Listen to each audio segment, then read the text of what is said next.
Friends, అందరు ఎలా ఉన్నారు, ఏం చేస్తున్నారు? ఈరోజు అయితే అరటి తోటకైతే వచ్చాను. మీరు చూసారు కదా ఫ్రెండ్స్, చాలాసార్లు నేను అరటి తోటలో వీడియోలు కూడా తీశాను. అమ్మో, ఏం చేస్తున్నావు?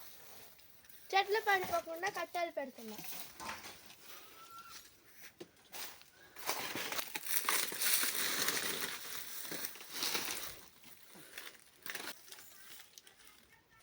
ఇప్పుడు మీకు అరటి గొల్ల చూపిస్తాను ఫ్రెండ్స్.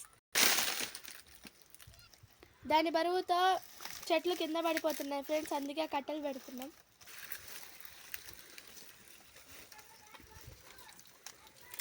పెట్టేశాను ఫ్రెండ్స్. ఇట్లే పొలం మొత్తం పెడతాం ఫ్రెండ్స్.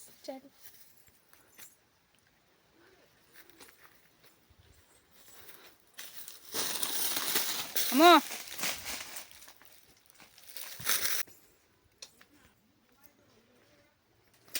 చాలా బరువు ఉన్నాయి ఫ్రెండ్స్. కష్టం విలువ తెలిస్తేనే ఫ్రెండ్స్ జీవితం విలువ తెలిసేది. ఇది కనుక నిజమైతే కామెంట్ చేయండి ఫ్రెండ్స్. బాయ్.